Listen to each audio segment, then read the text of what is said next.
Blog Talk Radio. Boa noite, meus amigos. Estamos aqui de volta. Eu creio que o assunto da semana é, evidentemente, o contraste entre a visita do Papa, né, levando milhões de brasileiros entusiasticamente às ruas, né, enquanto, dentro do Congresso Nacional, as pessoas estavam ocupadas com o problema da homofobia, achando que os homossexuais foram brutalmente ofendidos pelo fato de que um deles, que é o deputado Clodovil Hernandes, não aprova o movimento gay. Vocês veem que então a questão, de fato, não é do sujeito ser homossexual, não, né? É a questão de ele ser gay honorário, quer dizer, ser um gay politicamente correto, respeitável, isto é, um membro do movimento gay. Todos que não são ou que não concordam com eles entram naturalmente na classificação da homofobia, né? E teve até aquela discussão do deputado Clodovil Hernandes com a deputada Cida Diogo, na qual o Clodovil Hernandes disse para ela umas coisinhas que ela não gostou, e a mulher saiu chorando, dizendo que foi mortalmente ofendida, né, porque foi chamada de feia. Ora, esse negócio é feio assim, quando eu me lembro assim, era na escola primária, né? As menininhas, quando brigavam uma com a outra, chamavam de feia, né? Você é uma feia, e a outra saía chorando. E eu, vendo agora essa cena se reproduzir no Congresso Nacional, pergunto o que está acontecendo com os brasileiros. A mulher é chamada de feia e sai as lágrimas, né? Agora, se chamar então aquele negócio, quando a coisa engrossava muito, a menina chamava assim, boba, e a outra desmontava, desmantelava. Essa dona Cida Diogo, então, ela deve ter 3 anos de idade mental para reagir desta maneira. Na verdade, tudo isso é absolutamente fingido. A mulher não ficou ofendida coisa nenhuma, tá entendendo? Mas esse pessoal, todos eles são histriônicos. Agora, eu não tenho nem muito o que dizer aqui, porque eu recebi um texto maravilhoso da dona Glácia Rodrigues, não, Glácia Domingues, perdão. Eu sou um fã da dona Glácia, ela escreve uns negócios maravilhosos, ela escreve melhor do que qualquer desses panacas que escrevem na Folha de São Paulo, né? Ela devia ter uma coluna na Folha de São Paulo. Eu não resisto a ler aqui a crônica que ela escreveu. Chama-se Clodovil, a ética e o decoro parlamentar. Diz assim: o agora deputado Clodovil Hernandes, com o direito de ser chamado de excelência, está à beira de um processo por ter agredido a ética e decoro parlamentares. Para quem não sabe, isso é quase um crime e pode condenar o culpado a um processo que pode levar à expulsão. A falta de decoro do deputado foi ter chamado de feia uma de suas colegas, que até o episódio nem se sabia que fazia parte daquele egrégio poder. Sei que a ofensa foi antecedida por uma declaração do deputado dizendo: hoje a maioria das mulheres trabalham deitadas e descansam em pé. Particularmente não me senti atingida, porque sei que não estou na lista mencionada. E com a irreverência que lhe é peculiar, o nobre deputado, cabe o título porque seus colegas não abrem mão dele, respondeu à ofendida que, sendo feia, nem para o que ele pensou serviria, para o que ela pensou serviria. Assisti sua primeira fala na casa, quando o acusado fez calar todo o recinto, dizendo estar surpreso de que Alice falasse tanto de defesa da ética e do decoro, enquanto estava na tribuna, seus colegas falavam uns com os outros, sem lhe prestar a menor atenção. Falou calmo, como costuma fazer quando quer acertar o alvo. Calou imediatamente seus pares. Ponto para o Clodô. Assisti também quando a excelência, tomando para si a fala do Clodovil, aos prantos aproximou-se da mesa da presidência, levando então o presidente a interromper a sessão. Fatos muito mais graves e importantes, realmente atentatórios à ética e ao decoro da casa, não causaram moça em nenhuma excelência. Se a deputada não se achava incluída na intempestiva afirmativa do colega, bastava continuar bocejando. Além da entrada do perturbador parlamentar naquela casa, o simples fato de ser eleito com uma invejável quantia de votos já havia muita excelência contra ele. Aqui cabe a pergunta: quando é que houve realmente ética e decoro naquela casa? E se houve em algum tempo, com o aparecimento dos mensalinhos, mensalões, caixa 2, sanguessugas e outra, a ética e o decoro daquela casa, há muitos já foram para o ralo, para as pocilgas da nova ilha de Ea. Não aplauda a desnecessária e imprópria associação da excelência deputado federal, escolhida pelo mesmo processo que escolhe as outras excelências seus colegas. Mas tanto a Larida e a pronta resolução de fazer responder a um processo à pretensa falta de ética e decoro parlamentar é pura e simplesmente uma execução sumária para mostrar serviço. Quando houver naquela casa gente suficientemente digna para instalar a permanente e necessária ética e decoro parlamentar, com certeza terá meu apoio total e restrito. Agora só serve como piada. É isso aí, dona Glácia. A senhora tem toda a razão. A dona Glácia é uma senhora creio que ela tem uns 70 anos, tá certo? ela representa a mulher brasileira, não essa dona Cida Diogo. Vocês acham mesmo que é a mulher brasileira que trabalha, que é esforçada, que atura tudo quanto é sofrimento? Você acha que ela desaba e sai aos prantos quando é chamada de feia? Ora, vá pro diabo, dona Cida. Ora, porra. Né? O homem disse que a senhora é feia mesmo, é a coisa mais óbvia do mundo. Agora, sai esse deputado Luiz Sérgio, esse palhaço, tá certo? Assumindo as dores da mulher, como se ela tivesse sido agredida a tapas, como se tivesse dito para ela a coisa mais horrível do mundo. Quer dizer, ele vai lá dar um reforço a esse fingimento dela. Porque o Clodovil diz que ela não serviria para prostituta porque ela é feia. E isso é verdade. Agora, se o Luiz Sérgio acha que isso é ofensivo, que isso é mentiroso, então o que ele quer dizer? Ele quer dizer que ele, Luiz Sérgio, se entrasse num puteiro e tivesse 40 mulheres, tá certo? Ele escolheria a Cida Diogo. Então, se ele assinar um documento dizendo, olha, eu acho a Cida Diogo um tesão, e se estivesse num puteiro eu a escolheria, tá certo? Se ele assinar isso, eu acredito na manifestação dele. Se não, eu vou dizer que é hipocrisia, que você está mentindo, Luiz Sérgio. Você está mentindo. Você sabe que não houve ofensa grave nenhuma. Outra coisa, também disse que vai processar o Clodovil porque chamou os deputados de canalha. Então processa a mim também, porque para mim vocês são todos canalhas. Você quer a prova? Quer a prova de que essa casa, essa merda deste parlamento, só tem canalha? Eu vou lhe dar a prova. Olha aqui, desde 2005, se sabe, tá certo? O juiz federal Odilon de Oliveira, de Ponta Porã, descobriu provas cabais de que os guerrilheiros das Forças Armadas Revolucionárias da Colômbia, FARC, treinam os bandidos ligados ao primeiro comando da capital, PCC, e ao Comando Vermelho para sequestros. Desde 2005 sabe disso. Depois disso, São Luís Sérgio, esse seu partido de merda foi fazer manifestação para ajudar o homem da FARC, esse tal do padre Oliveira Medina. Vocês são protetores das FARC. O que você quer que eu diga? Que eu te chame do quê? De excelência? Ora, excelente pode ser o seu cargo. O que está dentro dele é merda. Tá certo? Todos os deputados e senadores desse partido, tá certo? Que puxa saco de narcotraficantes, que tem acordo assinado com as Farc no Foro de São Paulo, são todos canalhas mesmo. Tá ouvindo bem, seu Luiz Sérgio? Eu vou pegar a gravação desse programa e mandar para o seu escritório. Tá certo? Se o senhor quiser me processar, me processe. Se algum dia acontecer de eu ir para a cadeia por ter dito essas coisas, eu vou com prazer, porque na cadeia a gente se sente mais seguro do que perto da companhia de gente como vocês. Se entrar no Congresso Nacional, cuidado com a sua carteira, você está entendendo? Porque, de fato, quer dizer, um poder que assiste tudo isto, vê que o Brasil hoje tem 50 mil homicídios por ano, a maior parte causada por negócio de narcotráfico. Vê que o Fernandinho Beiramar confessando como ele trazia armas do Líbano para trocar por cocaína das Farc e distribuir anualmente 200 toneladas de cocaína no mercado brasileiro. Depois disso, vocês ainda vão proteger Olivério Medina, tá certo? E vai o seu Luiz Inácio Lula da Silva assinar acordo com o Farc. Ora, porra! E não quer ser chamado de canalha, quer chamado do quê? Né? Quer dizer, canalha é pouco. Canalha é pouco para o partido que faz isso. Vocês são bandidos mesmo. Vocês são gente sem nenhum sentimento de honra, tá certo? O que vocês têm é o seguinte, vocês têm aquela vaidade imensa que acha que o bem são vocês. Vocês são a definição do bem. Isso é, o que favorece a vocês é o bem, e o que é contra vocês é o mal. Quer dizer, vocês se colocam no centro e no topo da realidade, vocês acham que vocês são Deus e que vocês são a medida de todas as coisas. Vocês são a medida do bem como são a medida do mal. Portanto, para vocês não existe o bem objetivo e o mal objetivo. Vocês não têm satisfações a prestar ao bem e ao mal objetivo. Portanto, também não têm satisfações a prestar às leis. Vocês são a lei. Tá certo? E a prova disso é essa sua atitude perante esse negócio da dona Cida Diogo. A mulher que sai chorando, porque foi uma mulher adulta que sai chorando porque foi chamada de feia, tá certo? Precisa de um psiquiatra, evidentemente. Tá certo?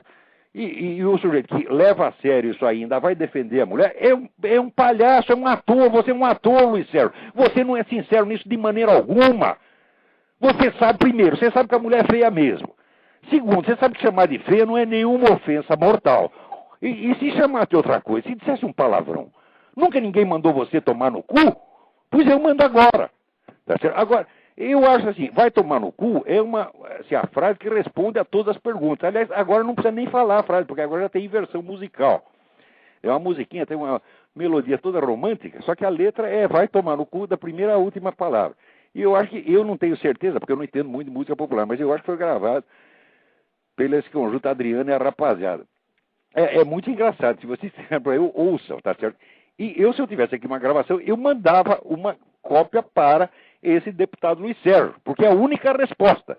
Quer dizer, você acha mesmo que chamar a mulher de feia é uma ofensa mortal? É uma falta de decoro? Ora, que palhaçada é essa? Agora, vou lhe dizer uma coisa. Vocês vivem chamando os outros de homofóbico. Você sabe o que é homofóbico? Homofóbico é um termo que foi introduzido na literatura psiquiátrica para designar a suposta causa psicológica da violência assassina contra homossexuais. Quando você chama uma pessoa de homofóbico, você está nivelando, tá certo? A criminosos que matam homossexuais. Que direito você tem de fazer isso? Essa palavra homofóbico só se aplica corretamente, tá certo, a criminosos caracterizados. Quer dizer, você acha que o Papa é homofóbico, então você acha que o Papa é assassino de homossexuais. Você acha que o Clodovil é homofóbico, então você acha que o Clodovil é assassino de homossexuais. Vocês usam essa palavra torta e direito para carimbar todo mundo. Essa palavra é injúria e difamação. Pior, ela foi calculada pelo movimento para isso. Tem líderes do movimento homossexual que confessam que isso aí é apenas uma metáfora política inventada para punir, para castigar os outros, para humilhar os outros. Portanto, quem quer que vocês, cada vez que você chama de um de homofóbico, Luiz Sérgio e Dona Cida, vocês estão cometendo o crime de injúria e difamação.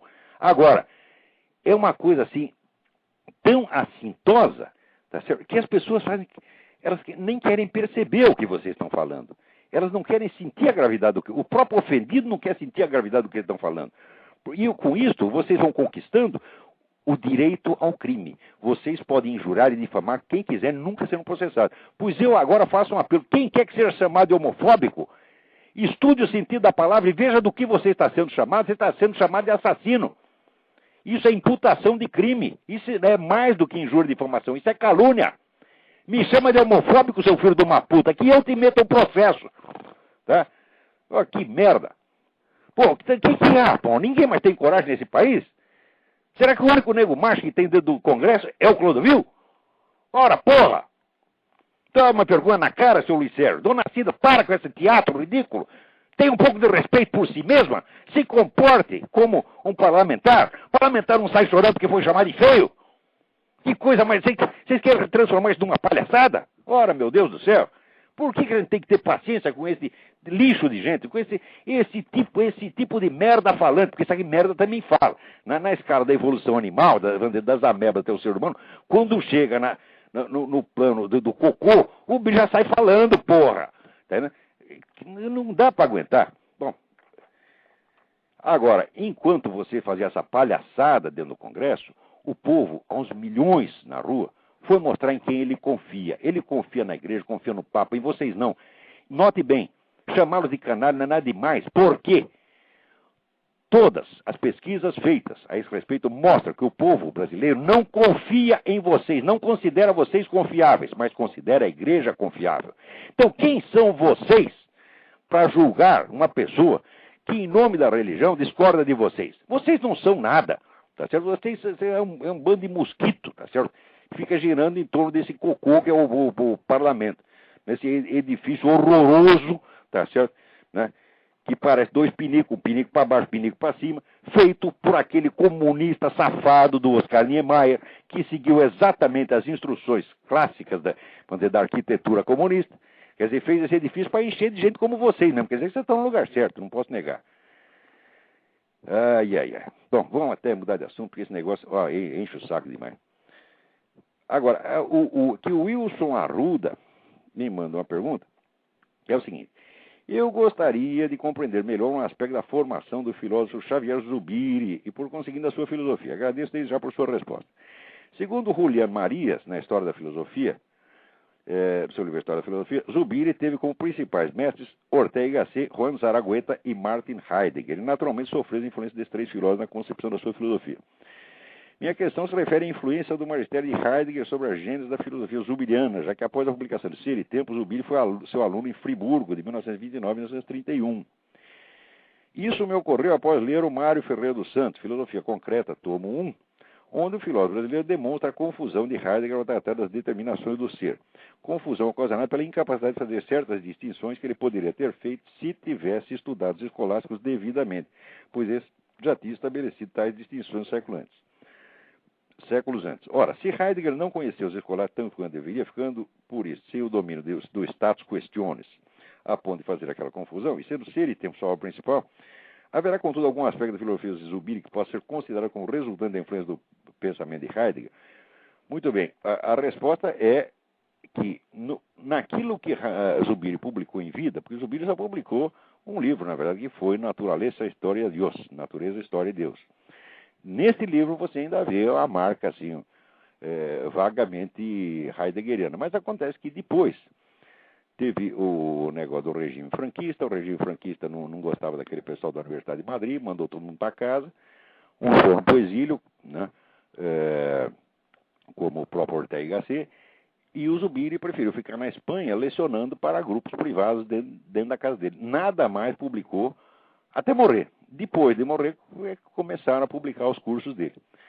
E você vê que nesse ínterim, onde ele ficou isolado da universidade, ele teve uma evolução pessoal absolutamente fantástica. Quer dizer, chegando a uma coisa totalmente original, quer dizer, onde, né, ele desenvolve uma coisa que nós podemos chamar talvez até de hiperrealismo, tá certo? Porque na teoria do conhecimento, a tese fundamental do Zubiri é que aquilo que nós chamamos de realidade é o correspondente da forma de percepção humana. Isso é que só para o ser humano existe realmente a realidade objetiva, né? Para os animais, não. E que toda esta dimensão, vamos dizer, de realidade é um aspecto que, de fato, só se revela ao ser humano. Tá certo? Que não é, evidentemente, o idealismo subjetivo, mas exatamente o contrário.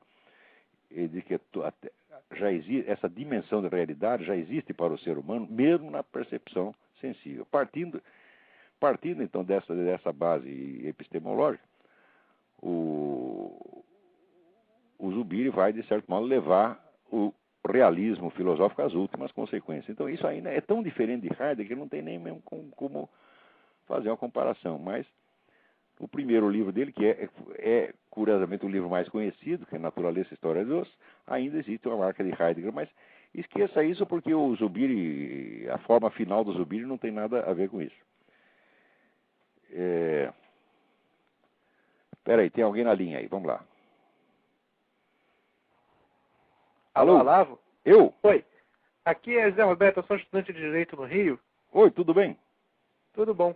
É o seguinte, em primeiro lugar, assim, parabéns pela iniciativa, assim, é muito bom ouvir uma opinião diferente daquilo que a gente sempre ouve, né? Obrigadão. E é o seguinte, na verdade, você tem falado ultimamente da questão das pessoas que se arrogam da autoridade científica e muitas vezes começam a falar de coisas que não sabem do que estão falando. E eu estava estudando um livro de direito ambiental e eu vi um exemplo assim tão claro disso, tão chocante, que eu estava querendo falar para você pudesse comentar a respeito, alguma coisa ligada a isso. Olha, eu não estou muito atualizado com o direito ambiental. Eu conheço a coisa do... Não, mas é chocante. Você não precisa estar atualizado. Eu posso ler o trecho? Pode, leia. Tá, olha só. A transformação da mentalidade, da subjugação da natureza ao ser humano e da existência de contradição entre humanidade e natureza ainda não foi totalmente superada. Entretanto, as raízes da compreensão de que a raça humana é parte integrante da natureza podem ser encontradas nos primórdios da era moderna. Em grande parte são decorrentes de descobertas científicas que foram os primeiros abalos significativos. Ele quer dizer que os antigos não sabiam que o homem é parte da natureza? Oi? Ele quer dizer que os antigos não sabiam. Aristóteles não sabia disso, Platão não sabia disso. Ora, porra! Aí ele continua. Precisa ter saco, viu? Precisa. Um cara desse, por que está fazendo na casa? Tem que ser tirado de lá a pontapé. Pontapé bem no meio do cu. É o que o sujeito merece. Você não sabe ainda a pior parte. Então continua lendo, vamos ver se eu aguento. Eu tô passando mal. Dos grandes devagar aí, estou ficando traumatizado. Sabemos que o descobrimento dos grandes macacos na África e no Sudeste Asiático significaram uma grande perturbação ao pensamento europeu. O quê? A descoberta dos grandes macacos foi uma perturbação?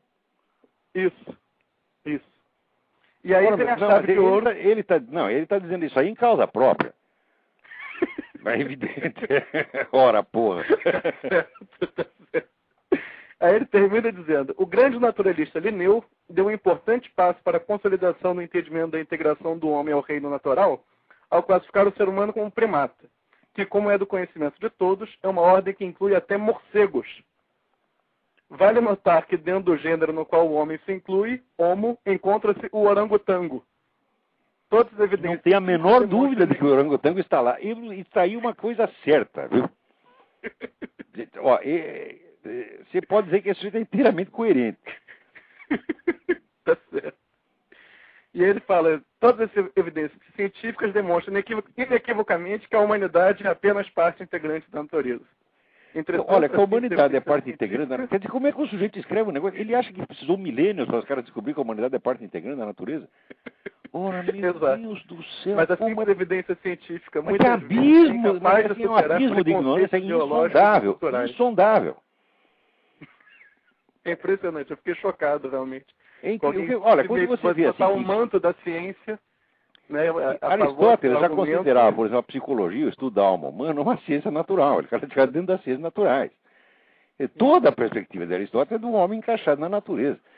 Agora, o senhor acha que isso foi descoberta recente? Ora, Sim. porra! Sim. Um cara que fala uma coisa dessa, ele não tem direito de continuar ensinando mais nada. Ele tem que ser mandado para casa, vai trabalhar. Olha, trabalhar de varredor de rua, é ser mais quieto, tem que ficar.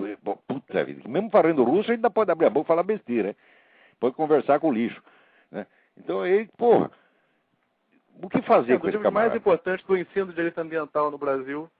Qual é o nome da criatura? Vamos revelar. Qual é o nome do orangotango? Paulo Antunes. Paulo Antunes. Olha aqui, seu Paulo Antunes. Vai para casa, vai trabalhar, vagabundo. Para de enganar os outros com essa conversa mole, rapaz. Você não entende nada, você é um semi-analfabeto. Vai para casa, vê se tu arruma um emprego de office boy. Aprende a ser gente. Pô. Ó, obrigado pela colaboração, hein? Mas cuidado com essas coisas que você lê pra gente aí, pô. Isso aí, né? Isso aí faz um mal desgraçado.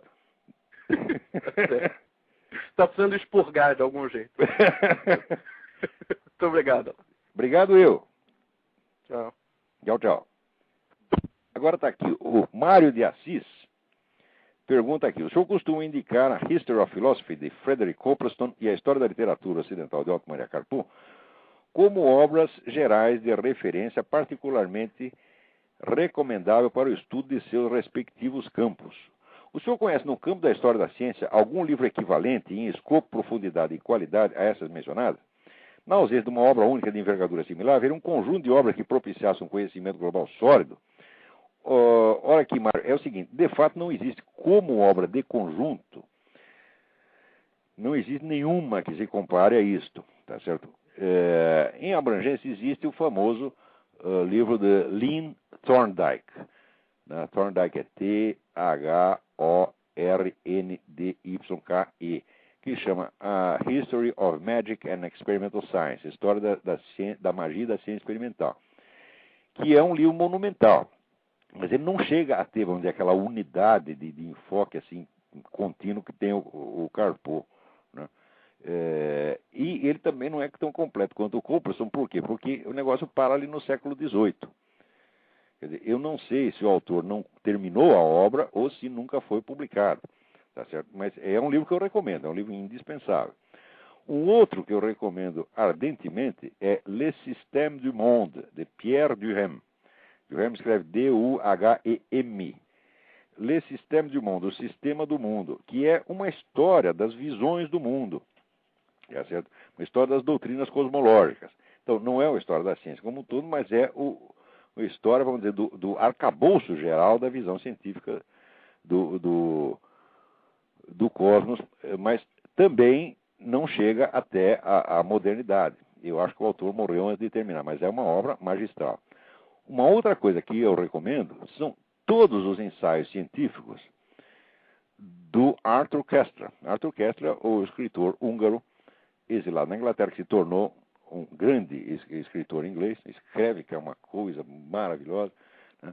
E se bem que seria muito melhor ensaísta do que romancista. O romance dele, que ficou muito famoso, O Zero Infinito, é muito importante para, vamos dizer, o conhecimento da psicologia do mundo comunista. Mas, como obra de ficção, não é lá uma grande coisa.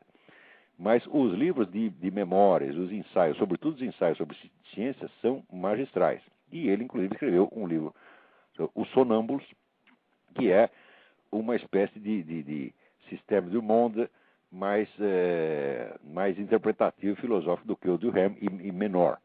Tá certo? Mas ele escreveu também o The Ghost and the Machine, o Fantasma na Máquina, escreveu Janus. São livros sobre a história da ciência fundamentais. Você juntando tudo isso, você pode obter, não digo um efeito do Carpo, mas alguma coisa nesse caminho está. Também recomendo insistentemente as obras de um historiador chamado Pierre Thuillier. Thuillier escreve-se Thuillier.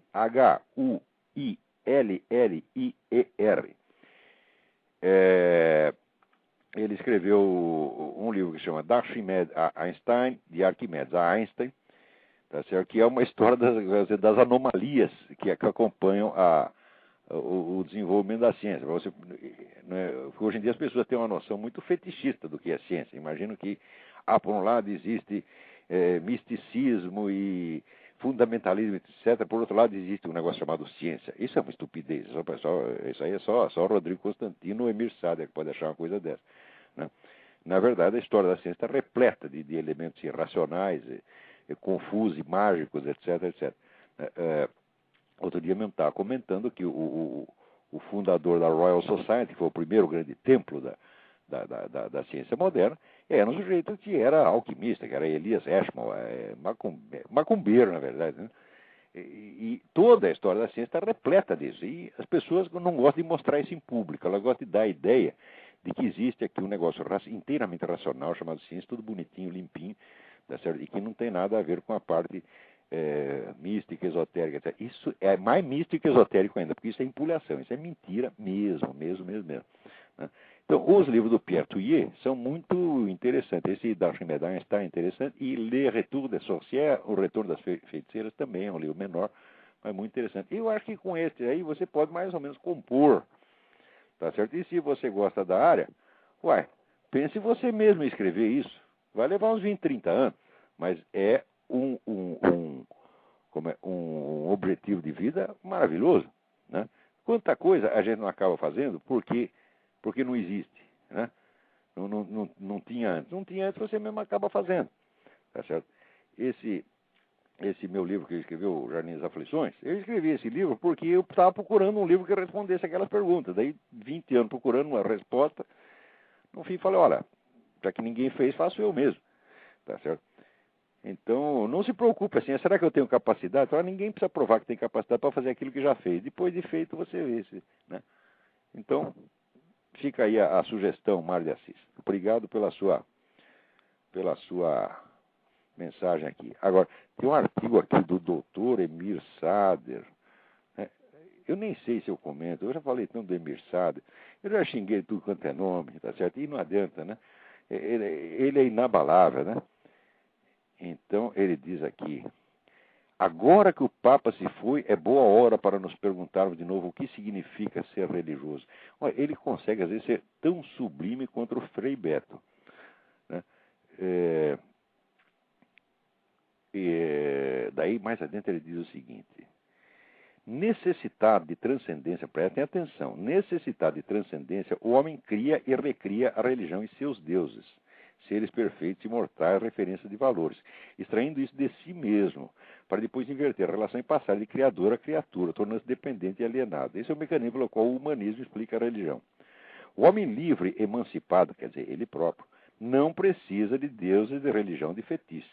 Ele sabe que a história é feita pelos homens conscientes, desalienados por meio do seu trabalho, né? O Emir Sader escreve isso e ele olha no espelho e tem um orgasmo. Eu sou livre, eu sou desalienado, eu sou maravilhoso. Mas quanta palhaçada, cada tipo histriônico que tem. Em primeiro lugar, porque o homem necessitado de transcendência, ele cria e recria a religião. Agora, depois que ele fica livre e emancipado, o que quer dizer? Ele não tem mais necessidade de transcendência. O que significa transcendência? Transcendência significa aquilo que está para além do seu círculo de experiência, pelo menos do círculo de experiência habitual, tá certo?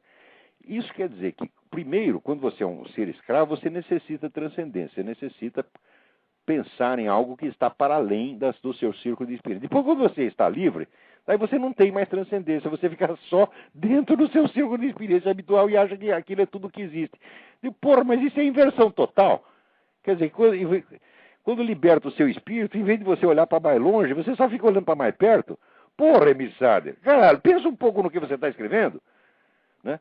Vê se aprende a ler pelo menos essa merda que você mesmo escreve. Como é possível? Né? Daí você diz, um religioso imputa a Deus o que é produto da ação dos homens. Claro, quem é que não sabe que o autor do Big Bang foi o Emir Sader em pessoa? Depois é que os negros inventaram que foi um tal de Deus. Você está entendendo? Mas nós sabemos que foi o Emir Sader. Ele vai, Fiat Lux, pá, apareceu tudo. O cosmos inteiro. Todo mundo sabe que se não foi o Emir Sader, foi algum parente dele. Agora, depois vieram os charlatães e disseram, não foi nenhum ser humano, foi Deus. Ora, porra. Né? Quanto vamos dizer, a ideia de que, quer dizer, nem todos acreditam que foi o homem que criou o cosmos, né? Isso aí, você pode fundar uma nova religião, né? Que eu saiba, é a primeira vez, porque esse negócio de que o homem projeta suas próprias forças, né, em Deus, isso foi inventado por um cara chamado Ludwig Feuerbach no meio do século XIX. Mas o Feuerbach era muito mais sutil do que isso. O Feuerbach jamais disse que o homem criou o cosmos, né? Que o homem atribui as suas próprias criações a Deus. Isso é o entendimento que esta besta quadrada do Emir Sader teve, pô. Quer dizer, mas o Emir Sader, ninguém o segura. Eu tinha um filho meu, quando era pequeno, ele ficava bravo que ele queria bater alguém. Ele falava assim, agora ninguém me dete. Então, o Emir Sader ninguém dete, vocês estão entendendo? Ele, quando quer falar essas coisas, ninguém segura o homem. Ele acabou de escrever aqui que o ser humano criou o cosmos. Porra, né? E ele escreve isso, e depois ele vai dormir sossegado, tá entendendo? E não tem uma pessoa que leia isso, porque a pessoa que eu saiba, a única pessoa que leu o Emir Sader sou eu. Né? É por isso que ninguém reclama, não há quem reclamar, né? Ai, ai, ai. Vamos lá. Olha aqui, isso aqui é importante. Foi um recado enviado através da comunidade Orkut por um cidadão que se acima Doutor Manhattan. Olha aqui, presta atenção. Oi, Olavo, tive acesso ao documentário The Great Global Warming Swindle, a grande trapaça do aquecimento global, e encarei a tarefa de legendá-lo. Mas somente depois de começar com ela que descobri a trabalheira que vai ser horas de trabalho para apenas alguns minutos de resultados. Por acaso você tem alguma versão traduzida ou sabe onde eu poderia conseguir a legenda? Quer dizer, ele se dispõe a legendar, mas ele precisa ter uma tradução para fazer isso, porque você vai fazer as duas coisas, primeiro traduzir tudo, para depois fazer passar para a legenda, pô, aí não dá também. Daí ele diz aqui, preciso exibir o filme em sala de aula, matéria de direito ambiental, em resposta à aula da viciada professora, que foi exibido o An Inconvenient Truth, do Al Gore. Ora, eu não tenho essa tradução, mas vocês todos que estão me ouvindo, se alguém puder ajudar o Dr. Manhattan neste empreendimento, tá certo? Que é um empreendimento de caridade intelectual, porque quem quer que assista o filme do Al Gore, ou lê as coisas que ele escreveu, depois precisa de socorro, né? Precisa de uma UTI intelectual, depois, porque você o seu QI já baixa assim, os 95 graus. É só de prestar atenção 5 minutos no Al Gore. Então, o Dr. Manhattan, que parece que é professor de direito ambiental, ele quer o contraveneno. Quer dizer, esse filme, The Great Global Warming Swindle, quer dizer, a grande trapaça do aquecimento global, que é um filme no qual vários cientistas de primeiríssimo plano, tá certo, mostram que todo esse negócio do aquecimento global é mera propaganda, que não existe nada disso, que ninguém você não tem meios de comprovar nada, nenhuma relação entre a variação do clima e a ação humana. Tá certo? Ó, vocês imaginam, por exemplo, um único ciclo de mancha solar libera mais energia do que o ser humano já gastou desde que ele existe sobre a Terra. Então, se juntar tudo que o homem fez, né, a energia que ele gasta se locomovendo, né, todo o trabalho que ele faz, né, todos os peidos que ele deu, soma tudo isso aí, um ciclinho de mancha solar supera isso milhões de vezes. Né? E os caras querem pretender que vamos dizer, a fumaça da fábrica tal, ou o peido das vacas que está mudando o cosmos. Isso é delírio de onipotência, tá certo? Transformar... As pessoas têm um jeito de se engrandecer hoje, uma técnica de se engrandecer que é fabulosa. Né? Eles podem dizer que eles são importantes, né? Eles dizem que isso é uma catástrofe. Ora, nós somos tão poderosos que nós estamos tirando o cosmos dos eixos. Não é isso? E, né, o cara, na hora que ele fala isso, ele imagina que ele, então, agora, a voz dele está repondo o cosmos nos eixos. Né? Então, é um negócio de autodivinização absolutamente psicótico. Tá certo?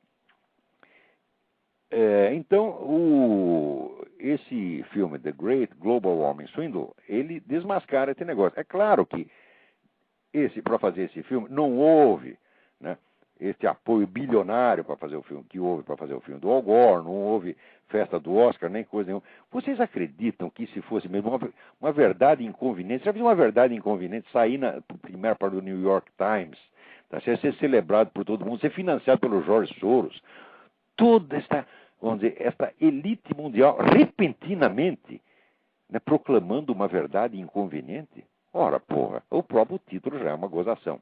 Né? Então, vocês, por favor, que estão ouvindo, os que puderem ajudar alguma coisa, fazer, por exemplo, essa tradução, para ajudar o Dr. Manhattan, deem um pulo na minha página no Orkut, entrem lá nos scraps e vejam onde está o mensagem do Dr. Manhattan e escrevam para ele. Quer dizer, eu não posso ajudá-lo diretamente, Dr. Manhattan, mas eu estou aqui lançando um apelo para que alguém o faça, tá certo? Por outro lado, aqui também recebo uma informação do Marcos Boldrini, dizendo que o livro do Adam Smith, A Teoria dos Sentimentos Morais, foi editado pela Martins Fontes e está à venda na Livraria Cultura. Nem tudo está perdido. Como diz o Falcão, no Brasil nem tudo está perdido. Há muita coisa para se perder. Então, quer dizer, já tem acesso aí ao livro do Adam Smith, que é um livro realmente importante. Para vocês verem que o grande pensador teórico do capitalismo, a base da teoria dele é a base puramente moral. Quer dizer, não é aquele negócio, vamos dizer, no qual viriam a transformar o capitalismo depois em mentalidades doentes que nem essa Ayn Rand. Né? Vamos ver aqui. Tem alguém me perguntando um negócio de... Peraí. Aqui, está aqui o Marcos. Eu não sei se é o mesmo Marcos Baldini, mas é um Marcos com U. Professor Olavo, seu programa Trollspeak é sensacional. Eu sou professor e gostaria, se o senhor me permitir, passar algumas das suas aulas sobre Aristóteles para os meus alunos no curso de Ciência Política. Posso fazer isso? Mas é claro que pode, Marcos. É um prazer. Né? Daí dizer, claro que vou sofrer reflexões dos meus colegas acadêmicos. Mas, sabendo a verdade, estou pouco me lixando para aqueles idiotas. Quem está do lado de Jesus Cristo e assim em busca da verdade não pode sequer aceitar qualquer tipo de represália por parte desses falsários e mentirosos da Universidade Brasileira. É isso aí, Marcos. E tem a resposta universal. Sabe, 4 palavras. Vai tomar no cu. Mas diga isso na primeira. O sujeito começou, disse, mas vai tomar no cu. Tá certo? Para mostrar que você não está disposto a fingir. Assim, o que ele está dizendo é uma objeção respeitável. Existem objeções respeitáveis, mas esse pessoal não. Eles estão acostumados a trapacear, a mentir o tempo todo e quer que nós os tratemos com respeito, que nem essa dona Cida Diogo. Vai lá, caimba, todo mundo é homofóbico. Daí o sujeito diz, você é feia. Não pode, foi mortalmente ofendido. Quer dizer, eles podem chamar os outros de coisa horrível. Chamar uma pessoa de homofóbica é dizer que ele é um desses assassinos, aliás, em geral também homossexuais, tá certo? Que vão catar travesti na rua para matar. Quer dizer, vai lá, come travesti, ou é comido por ele, e depois mata. Tá certo? Quando você é chamado de homofóbico, você está sendo nivelado a isso, porque o termo foi criado para designar isto. Então, eles podem chamar todo mundo disto, e você não pode chamá-lo de feio. Você não pode chamar de feio, não pode chamar de viado, não pode chamar de filho da puta, não pode chamar de nada. Ora, porra! Quer dizer, agora, isso acontece, sabe por quê, Marcos? Eu vou dizer por que o pessoal não reage. Tá certo? Porque se você for num tribunal e diz, olha, Um chamou o outro de homofóbico, e o outro respondeu que você é feio. Você vai ver qual foi que realmente cometeu injúria. Então, injúria, calúnia e difamação. Difamação por quê? O termo homofóbico foi cunhado, foi inventado para fins de rotulagem pejorativa. É um termo que não tem como ser usado de maneira neutra. Ele só tem sentido pejorativo, sempre pejorativo e na base da atribuição de crime. Quer dizer, quer dar uma conotação criminosa à mera ideia. Quer dizer, você tem uma opinião, você não gosta do movimento gay, então você automaticamente já está nivelado aos assassinos homossexuais. Ora, e se as pessoas aceitam isso e não processam o filho da puta que faz uma coisa dessa, o que acontece? O filho da puta acaba processando ela. Ele não me processa. É o negócio é o blefe. Entendeu? Primeiro o cara chama de homofóbico para ver se você reage. Você não reage, daí ele diz, então você é homofóbico mesmo, você é criminoso mesmo, agora tu vai pra cadeia. Você está entendendo como é que funciona isso? Então é muito bem. Então, quando os caras vierem com conversa mole, né? Eu já sei de gente que foi perseguida na universidade por citar o meu nome. Tá certo? Só que as pessoas erram também, porque, com seguida, quando vem a perseguição, elas não reagem. Se o senhor disser, o senhor vai me dar 0 porque eu citei o nome do Olavo de Carvalho, embora tudo na minha prova estivesse certinho, o senhor vai fazer isso? Pois eu vou processar o senhor, seu filho da puta. Você vai ter que responder na justiça pelo que você fez. Se o aluno fizer isso, o professor, tá certo? Vai chamar ele de senhor doutor, tá certo? Vai se prosternar diante dele e nunca mais vai encher o saco. Agora, se você se deixa inibir, se deixa intimidar, você está ferrado. Essa que é a verdade. Eu já vi que você não é de se deixar intimidar, você vai em frente. É assim mesmo que se faz. Não é o Marcos Boldrin, é Marcos Boeira. É isso mesmo, vai em frente, Marcos. Coragem, sangue fredo. E se alguém vier falar alguma coisa, você já sabe. É infalível, vai tomar no cu. Muito bem, vamos ver o que mais. Tem aí alguém esperando? Aqui, o Cristiano Pereira de Farias pergunta, eu gostaria de saber se vale a pena comprar qualquer edição da história da literatura ocidental, do Carpo. Ora, só existem, na verdade, 2 edições. Existe a primeira, que foi lançada pelas edições O Cruzeiro, e depois existe uma outra versão que foi revista e atualizada pelo próprio Carpo, pela editora Alhambra, que é uma editora que também não existe mais. É claro que a segunda é mais completa, tá certo? do que a primeira. Quer dizer, o Carpo acrescentou, não fez mudança substancial, mas acrescentou coisas, né? Por exemplo, autores que ele não tinha colocado na primeira, ele não couberam na primeira, o que o Carpo não tinha lido na ocasião, ele acrescentou depois, né? Mas o fato é o seguinte, esse livro é tão raro, mas tão raro, que qualquer das 2 edições que você achar, você pegue logo. Tá certo? Mas, por exemplo, é difícil de achar. Por exemplo, eu tenho a primeira edição inteira, que eu comprei quando era bem jovem, né? Esse foi um dos primeiros livros que eu li na minha vida. E levou um tempão, acho que uns 2 anos, para eu conseguir completar a série. Achava um volume aqui, outro ali. Já estava em sebo naquela época, né? 1900 antigamente. Né? Porque eu já sou um cidadão de idade provecta. Não é isso? Então, naquele tempo que eu era jovem,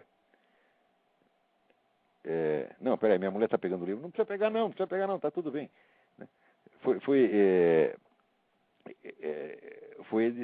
Já o livro do Carpo já era uma raridade. Depois saiu a edição da Alhambra, que foi muito mal distribuída, eu creio que foi uma edição pequena, e que logo foi parar nos sebos também. E que eu nunca consegui completar a edição da Alhambra. Eu acho que me falta o volume 6 ou 5, né?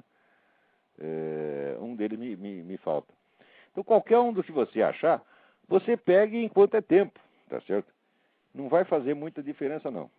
Agora, se puder ter as 2, né? Eu guardo as 2 aqui, embora tenha a da Alhambra quase completa, eu conservo a primeira. Não só por causa da parte faltando, mas porque é um documento histórico, né? Esse livro eu devia botar aqui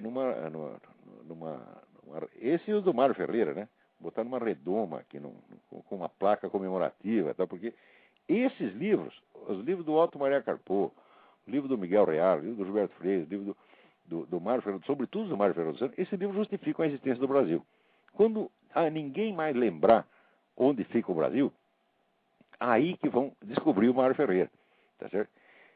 E o Otto Maria Carpo também, o que escreveu Mauro Gama, que essa é a melhor história da literatura já escrita em qualquer língua no mundo, isto é a pura verdade.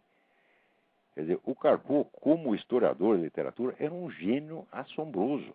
Ainda tem gente que torce o nariz, né? Porque no Brasil é assim, que todo mundo pega o sujeito que tem grandeza, tá certo? Eles gostam sempre de diminuir. Você pega a mediocridade, né?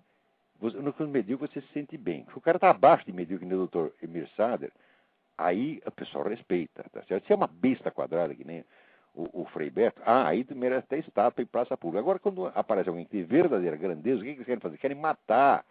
Você está entendendo? Por exemplo, um cara como o Heitor Villa-Lobos só sobreviveu porque ele foi trabalhar no exterior. Gilberto Freire, mesmíssima coisa, entendeu? O Miguel Reale é muito mais lido na Itália e em Portugal do que no Brasil, tá certo? No Brasil tem gente que fala Miguel Reale e torce o nariz, né? E o Mário Ferreira, então, ninguém nem torce o nariz porque nunca ouviu falar. E tem mais, eu não conheço em toda a universidade brasileira, entre os professores da universidade, professor de filosofia no Brasil, o único que tenha sequer a capacidade de ler o que o Mário falou e de saber do que ele está falando. Porque a referência do Mário, vamos dizer, é toda a filosofia da antiguidade até hoje, sobretudo passando pela escolástica e pelos autores mais raros da escolástica, que são os escolásticos portugueses e espanhóis. Ele leu tudo isso, tudo que tinha na filosofia. Como é que eu sei que ele leu? Porque ele tinha edições xerocadas disso aí, que não havia nem como ter acesso ao texto, não havia nem edição. Então o que ele fez? Ele foi em arquivos portugueses e xerocou, copiou, fotocopiou os textos e está tudo lá anotadinho na casa dele. E você, sem uma referência sólida de filosofia escolástica, você não entende o Mário. O Mário é uma coisa para... Não é para você começar seus estudos por ele, é para terminar. Entendeu? Eu estou cada vez mais, quer dizer, o meu contato com o Mário vem data de quando? De 1900, uns 20, 80, 84, por aí, né? Eu me lembro até quando uma aluna minha, que jamais leu o Mário, né, apareceu lá com um monte de livros. Olha, a filha desse senhor aqui me deu os livros dele, né?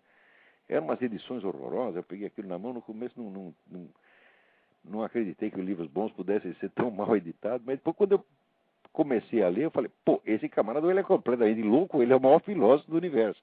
E era mesmo, cada vez eu me convenço mais que o louco era eu. Esse é um grande filósofo. Agora, as pessoas não sabem o que é um grande filósofo, porque elas não sabem nem o que é um filósofo. Uma longa convivência com o Mário me convence cada vez mais do seguinte: não houve, ao longo de toda a história humana, um único filósofo que pudesse conversar de igual para igual com Platão e Aristóteles. Nenhum, mas o Mário pode. Isso aconteceu no nosso país. Não é inacreditável? Agora, enquanto nós temos aí um homem da grandeza, do porte, da luminosidade do Mário Ferreira, nós achamos que cultura brasileira é o Gilberto Gil, é o Carnaval, com aquele governador Jacques Wagner fazendo aquela surubinha em público lá com a mulher do ministro, a mulher do outro, é o Gilberto Gil, é o Carnaval, e é o doutor Emir Sader, e é o Frei Beto e Leonardo Boff. Ora, este país merece ir para o brejo mesmo, porque quem não sabe distinguir o grande do pequeno, o verdadeiro do falso, o certo do errado, tá certo? Não tem sequer o senso das proporções.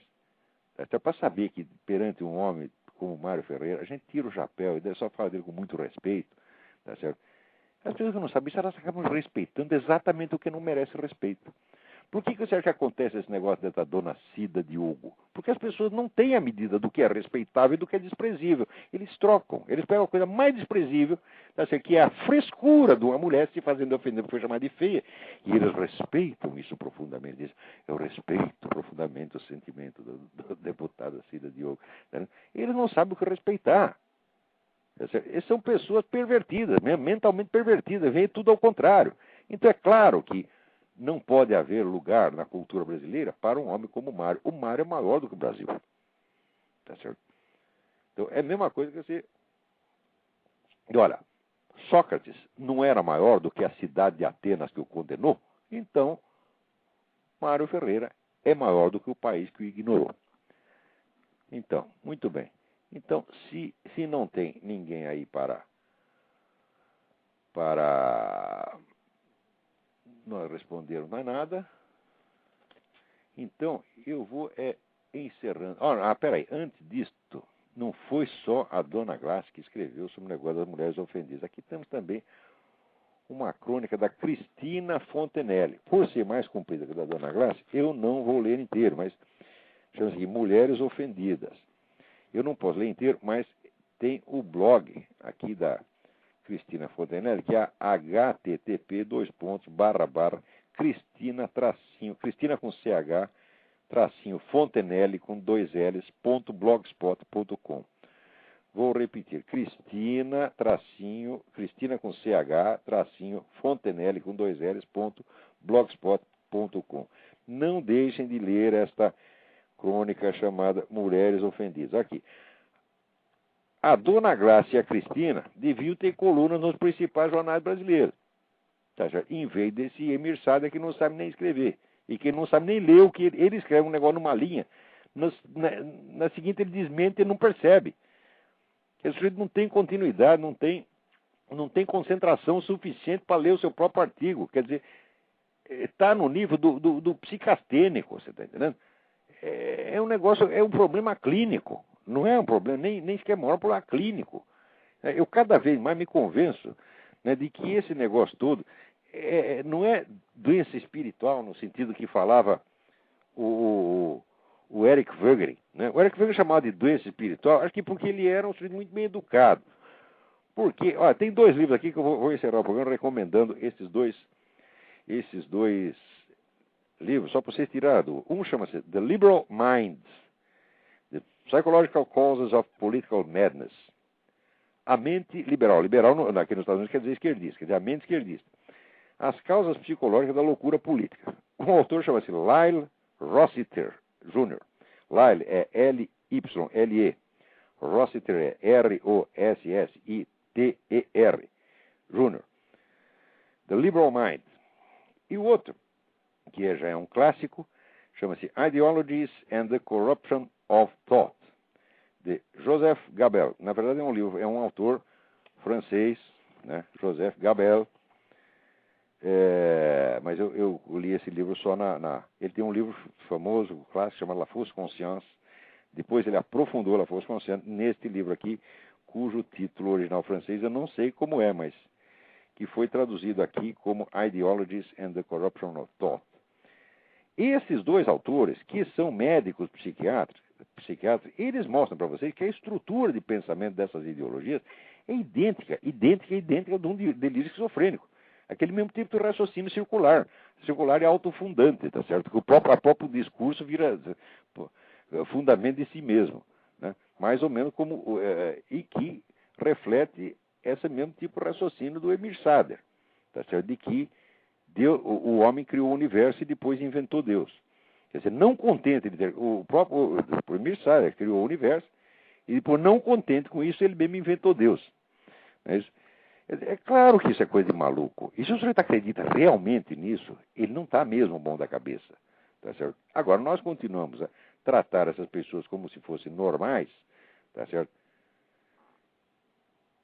Às vezes por covardia. Agora, eu também acabei de ler um livro, estou lendo aqui, Rino Camilleri. Rino, R-I-N-O, e o sobrenome. Camilleri é com 2 M's e 2 L's. Camilleri. O livro chama I Mostri della Ragione, Os Monstros da Razão. Ele parte da famosa frase do Goya, Il sogno della razón produce monstros, e disse, olha, não é bem o sono da razão que cria monstros, às vezes é a própria razão, tá certo? E mostra as ideias de Jerico, que a coleção imensa de ideias imbecis, tá certo? Que esses revolucionários tiveram ao longo do século XIX, que é uma sucessão de cretinices fora do comum, tá certo? E ele pergunta, mas como foi possível que não mandassem logo esse sujeito para o manicômio na primeira? Né? Ora, eu também não sei, mas eu acho que é covardia e a gente às vezes não acredita que é possível tanta loucura e tanta estupidez. A gente fica incrédulo, tá certo? Então, vamos acordar da nossa incredulidade, tá certo? Porque às vezes a gente fica incrédulo porque acha que é ruim demais para estar acontecendo. Então você lê essas coisas do Emir Sader e fala, não, ele não pode ter escrito isso. Deve ter algum outro significado oculto, esotérico, que seja sensato. Ele não pode ter escrito exatamente isso que eu estou entendendo que ele escreveu. Então a pessoa fica meio passada, tá, meio hipnotizada, e não reage. Pois olha, vamos tratar de acordar. O Emir Sader escreveu isso sim. As pessoas dizem essas besteiras sim. Esta dona Cida Diogo, ela está dizendo que chamá-la de feia, tá certo? A destruiu, tá certo? Ela está dizendo isso sim, e ela quer que você acredite, porra. Por quê? Porque na cabeça desses caras, eles acreditam mesmo, eles acreditam em qualquer besteira que eles falam. Tá certo? Eles raciocinam ao contrário, eles falam primeiro, daí eles ouvem o que falaram e daí acreditam. Tá certo? Então, é um cérebro que funciona, vai da boca para o cérebro. Né? Sai primeiro para a boca e depois vai para o cérebro. Então, é claro que esse pessoal não é normal, é claro que esse pessoal é tudo doido, porra. E não se pode falar só em doença da inteligência, doença do espírito. Não, eu acho que é doença mental no sentido clínico estrito. Eu acho que o Joseph Gabel e o Lyle Rossiter, eles têm razão. A tese deles, olha, eu no começo não queria aceitar também, porque é ruim demais para ser verdade, mas eu estou acabando por admitir isto. Muito bem, feito isso, acabou aqui o nosso tempo. Muito obrigado a todos. E olha, não se esqueça, quem quer que tenha ficado ofendido com as palavras do Clodovil ou com as minhas, não se esqueça da seguinte recomendação: vai tomar no cu.